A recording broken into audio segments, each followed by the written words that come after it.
Welcome back. National Public Radio's editor-in-chief, Edith Chapin, announced today that she is stepping down, just days after Congress approved more than $1 billion in cuts to public media. Earlier, I spoke with Ohio Democratic Congresswoman Joyce Beatty about this. Today, Edith Chapin, editor-in-chief at NPR, announced she was resigning. Do you believe those are connected, and do you have any comment on this whole atmosphere?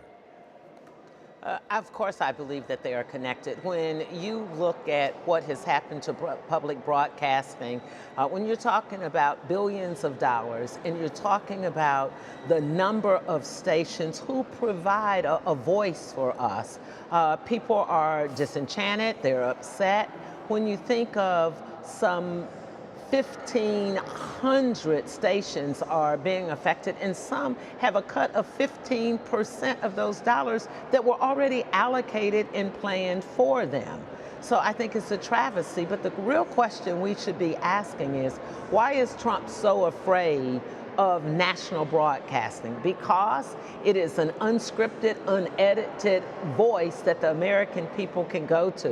Whether you're in rural America or like me in urban and suburban American, we can go to our public broadcasting stations and feel that we can speak truth to power, or that we can have a real honest dialogue. It's also an avenue for our constituents. Whether you're talking about a high school athletic team, whether you're talking about something that's happening right there in the heart of our districts, it's so important for us to stand up and fight. And this was just one of many things of why I was not able to support this in the middle of night, something that we didn't have hearings on, because it cuts fundings to too many things that we support and America needs. And Congresswoman, as you know, in the aftermath of that bill turning into law, there is now deep conversation in Washington about the potential of a government shutdown and a complete gridlock on future spending in the next appropriation cycle. How realistic is that?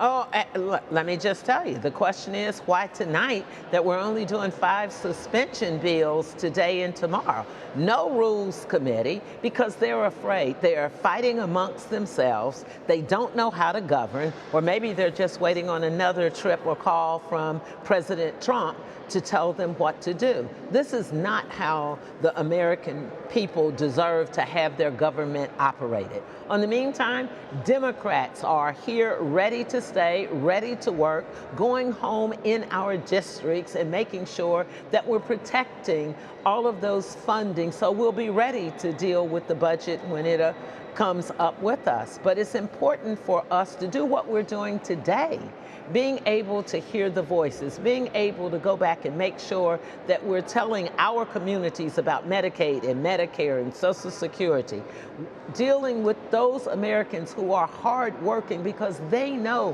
what the price of groceries are going to be, dealing with the day with our veterans, really talking to the people. That's what Democrats are about, not cutting funds so billionaires can have a tax break. That's what this is all about. And when you believe in autocracy, when you want to make sure that you have a dictatorship, what do? You cut off education, you cut off communicating. You want people not to be educated or informed.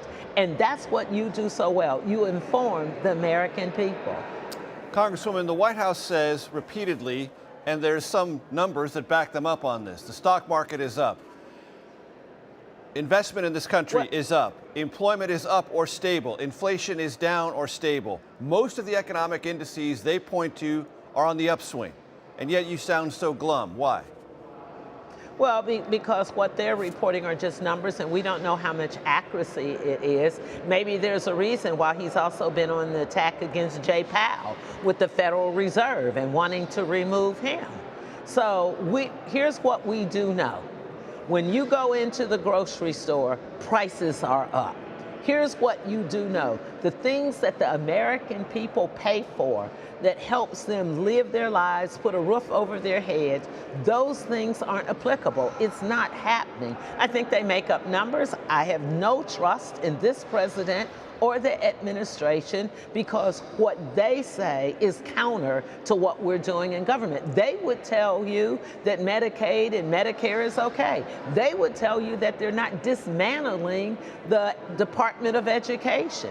They would tell you all of those things, while we know the fact is they're cutting billions of dollars from those needed services. Public broadcasting, they're cutting your dollars that have been federally funded and put in there for you. They have no regard for what is doing across this country to you, no regard with some 1,500 stations being affected, no regard that some 15% are already saying they don't know how they're going to survive.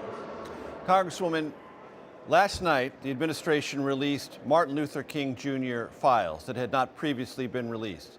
I've read some scholars say that that was a haphazard release, poorly organized, hard to read, and the King family itself had some strenuous objections.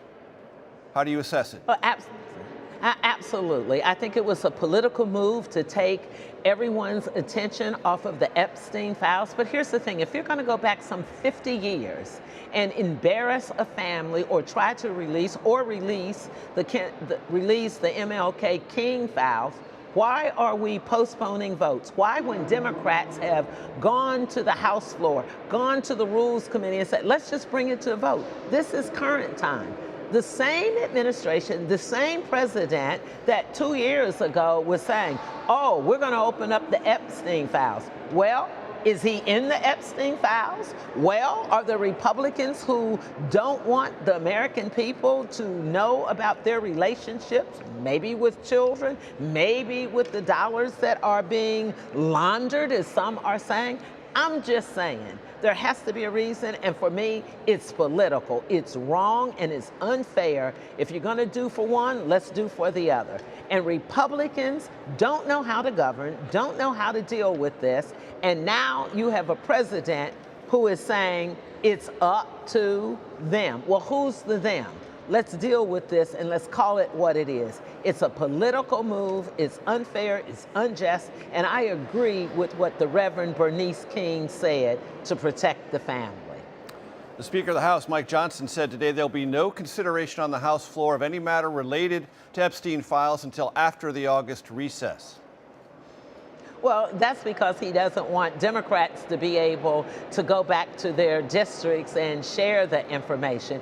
And I wouldn't be surprised if we come back after the recess and Speaker Johnson has another answer. We know that he can't govern. We know that he puts bills on the floor and he has to hold the vote open for historical record amounts of time so he can either wake up people who were asleep or give Republican members something to change their vote. It's a joke. It's embarrassing to the House floor. It's embarrassing to the Congress and the country. I don't have a lot of faith in the leadership of this speaker. Before I let you go, Congresswoman, it has been said by several Republicans with some accuracy that Democrats have suddenly gotten religion on Jeffrey Epstein files transparency. They didn't say a peep about it during the Biden administration. Isn't it political, your newfound interest in all this? Oh, I don't think that's true at all. I think you have found people who wanted to have the files released. There were women in our caucus who signed letters for it. So I think we have to be careful of saying newfound religion with Democrats. Democrats have always been out front on our position, but here's the last point. Democrats aren't in charge. This president wanted the files opened and released. Now all of a sudden this president is saying no. Speaker Johnson doesn't know what to do, and that's why I can't wait to go home, be back in the district on the recess, talk about all the unity and what Democrats are doing, because that's why we're going to make Hakeem Jeffries our next speaker. That's why we're going to come back even stronger in September after the recess, because the American people are on our side, and that's why you see so many political games being played, because Republicans know they're in trouble. Ohio Congresswoman Joyce Beatty. Congresswoman, it's been a pleasure. Thanks so much for your time. Thank you.